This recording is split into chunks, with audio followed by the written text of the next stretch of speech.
I would give you a little video of what I use to finish, or prepare finishing and finish all my chopping boards and other projects with.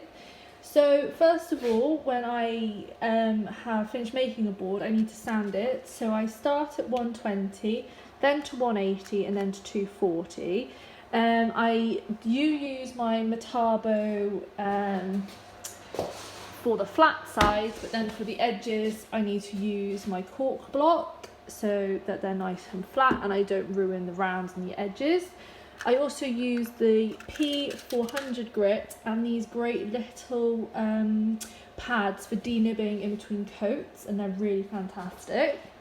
So on the boards I use Danish oil first. I give them all a coat of this, well, any Danish oil really, but I quite like the Rustin's one. So I use a Danish oil to like enhance the colour really and to make the grains sort of stand out. But then to offer it more protection, I use this, which is a top oil, which is actually designed for kitchen worktops, and it is actually like resistant to tea, coffee, coke and stuff, so it means they won't stain it, and it is an oil and a wax, so it's got like that adds an extra layer of protection on. So they get a few coats of that to make sure that they are really well protective, and it does offer some water repellent, so that's really handy. And I both apply them with stocking net, which is this sort of quite open fabric which I cut up into little pieces and then I use to just wipe over.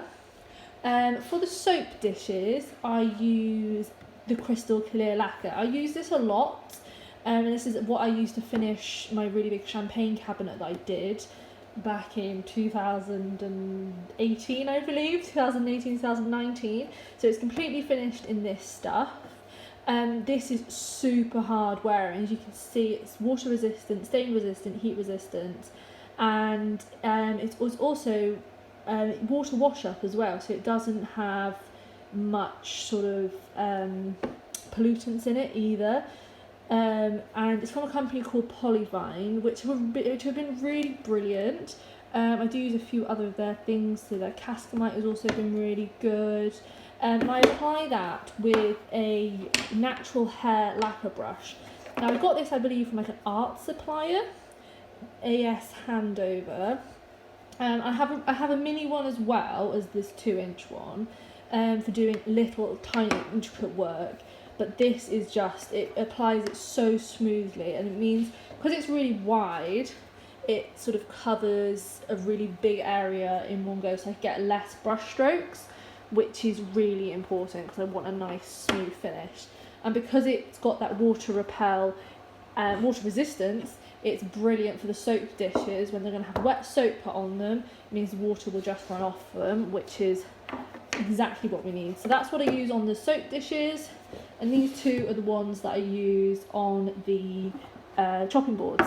And I also use Danish oil and a lacquer, which I have run out of at the moment, on the coasters. So I use a heat resistant lacquer on the coasters. Obviously when you're putting hot cups on there, we don't want to leave rings and stuff, so again I use the Danish oil to bring the colour out of the walnut or whatever other timber I'm making the coasters out of, and then I add the heat resistant lacquer. The only thing I don't put the Danish oil on is the sycamore boards, because obviously it has quite a it's got a bit of a dark colour to it, so I only use this clear satin, so it keeps it really white and it doesn't distort the colour. But obviously over time the sycamore will go a little darker, but on the whole this will keep it like light enough for many years, and then very gradually over the years it will go darker, but you'll barely notice. So I hope you enjoy this little rundown of what I use to finish my products with. I hope it gives you a little bit more of an insight. And one thing I should mention is they are all food safe. So there we go, they're all food safe. Even this one I believe is food safe and child safe, so they're all safe to eat on and prepare food on, so that is also really important. So I hope you enjoyed, and I'll be back again soon with another one.